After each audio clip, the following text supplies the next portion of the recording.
All right, Pat, I took a look at your footage and read your comments, so I can give you some idea about what I think about your shooting and what's going on here, and maybe give you some ideas about what I think you should do in your training. So the first trend that you pointed out is you feel like you're shooting too slow, especially on the partial targets. So if you take a look at this, run at full speed. So your shooting here is not really heinously slow, but watch this. So this stage, from the results, it looks like it's near a 10 factor, maybe a 9 factor stage, and that looks right, just eyeballing the stage. A hot dog in limited would, put down 9 or 10 factor. That makes sense. Here's where you're really losing the time. So you're going to try and keep moving around here, but you've got no shoots up against these targets that you're going to try and shoot while you move. So as you can see, you just can't maintain the motion shooting these.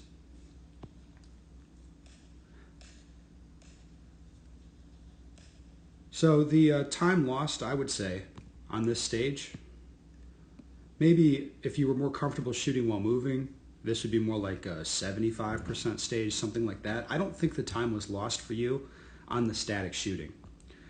Now, if you look at the way you're standing, and this will be a theme throughout the match, you pop it up pretty tall. Look at this.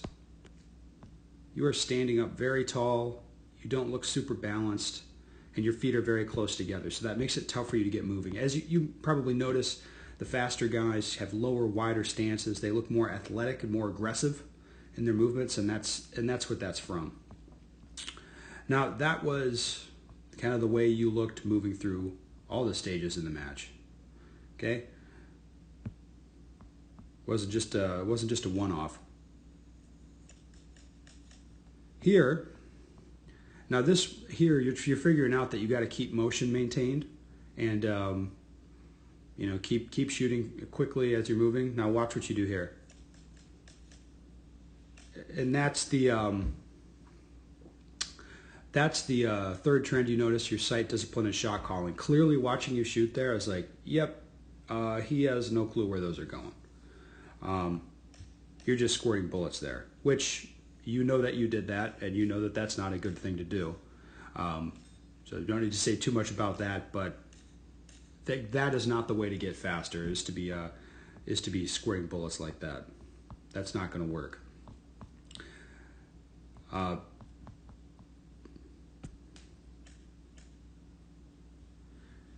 There's a few little errors like this I noticed in the video. Here you just mispositioned. So this will go for when you reload as well. I didn't see you looking at your reloads a whole lot, but here, if your eyes get down onto the fault line, so you get set up exactly in the right spot, instead of looking over at the targets, it's going to make your life a lot easier. But that was the same situation you had when you were reloading as well.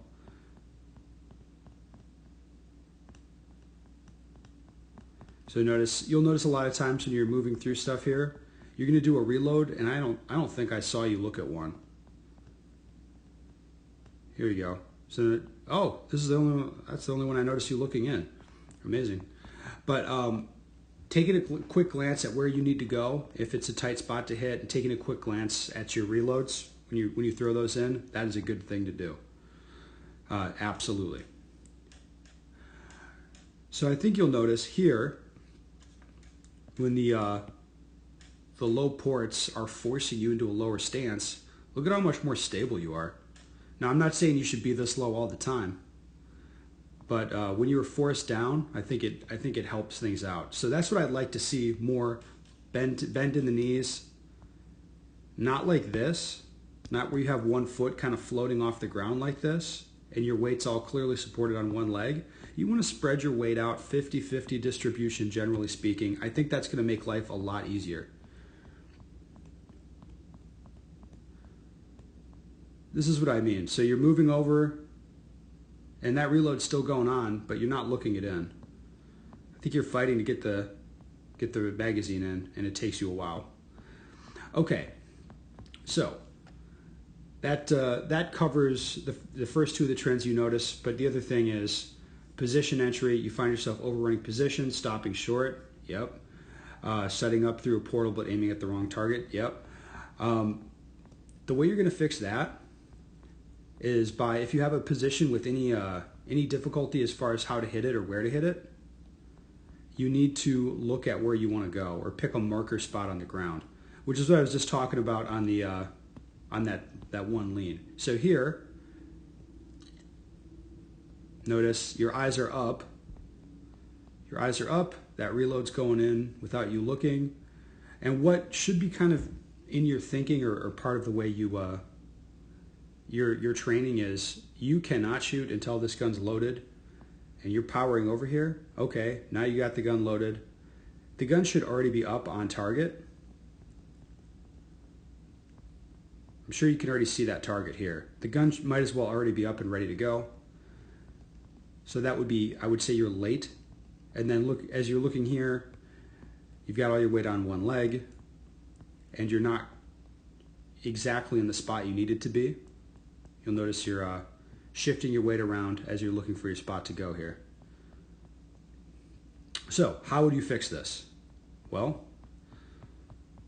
if things were done properly, here you put your attention on the gun and stick the reload in. If you've got a really fast reload, 1-2 steps, you'd want to be done here. Now once you're done glancing the reload in, if this is a really specific spot to hit here, which I think it kind of is, I think so, now you glance down at the fault line and get yourself set up perfectly. And then as soon as about here, you're sure you're going to hit that spot, the gun's already coming up. Now you look to the target and start engaging. Now you hit your spot on the fault line, but you'd hit it with a little more precision so you wouldn't have to shift around that much. Notice here on this transition, you shift around, you pull your weight up off the ground. You don't want that. You want your weight down low, 50-50 weight distribution, and then start working through these targets. So that's how it works. What you're doing is just run over to a spot, throw the reload in without looking, and then stand up and start shooting. Whereas you want to shift your eyes around to what you need to do. Look to the reload. If it's a tight spot, look to the spot, make sure you're going to hit it. Okay, gun up, get ready, and shoot. You will feel slow. Notice here, come into position, then the gun comes up. This is late. You're about a second late to have the gun up on target. Your gun should be there up on target. As you can see the way the gun moves here, you're clearly late to have the gun up on this target, and with the way the gun's flying around in your hand, you didn't even have time to get a grip on it. Notice, again, you're off balance,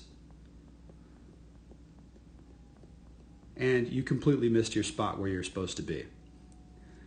Really, from the looks of this, you'd want to be back here a little further so then you could transition here and shoot there. So, looking where you need to go for those tight positions is a good thing to do. That having been said, what do I think you should do here as far as your training?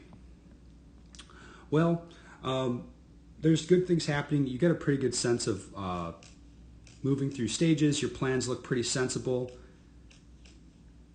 You're disciplined in the sense that, look, you'll see here, it's painfully obvious how much you're popping your weight up high when you come into position, which you don't want to do. And you look kind of off balance the whole time. It's like you're standing on top of a teeter-totter shooting. But if you get your weight down lower and wider, that's going to go away. Anyway, what would I say to do with your training? Okay, so in the live fire drills, the movement section, I would say, yeah, you got to retool your movement here a little bit. You got to be set up like here. Here's a perfect example. This position here, you're standing, and you'll be standing, and you'll see you never really get your foot on the ground. You never really get balanced. And then when you go into that low port, it forces you to get down. Look at this, forces you to get down. And look at how much more stable you are. You should be lower and wider the whole time. That's just the way it should be. Anyway, you got to work on the movement stuff, obviously, from point A to point B. The movement drills that we have in the technique section, or I'm sorry, in the drills section, they're perfect for you. Just work on, okay, low and wide setup, move over to there, gun up, ready to go in position. Those are the things that you absolutely need to work on. If you want to work shooting on the move, or another drill that's really good is bar hop. If you want to work bar hop, where what you're doing is stepping over a stick as you're shooting, and it gets you off balance, and you'll be a lot more comfortable shooting off balance. So as you're moving around on stages, things are going to be more comfortable for you. As long as you took the time to build up your grip, it looks like you're more or less hitting where you should be. So you can see, let's find a good view of it. I can see, like right here, your grip looks more or less balanced. So you see the gun aimed at a point, it goes up in recoil, comes back down exactly to that point, and shoots again. So it doesn't look like you're muscling the gun around. So what I should say is your marksmanship fundamentals, as long as you take the time to get your grip, it looks okay. So I don't think you need to work on that too much, but the dynamic shooting, as far as shooting while you're moving or shooting while you're off balance, that's where you're having a lot of problems, and you're inducing most of those problems yourself by standing up tall and being off balance all the time. So working on movements, bar hop, shooting while you're moving, that stuff's going to be the money for you. That's going to be the ticket. Okay, so I think you should get to it, yeah, if you have any questions, let me know.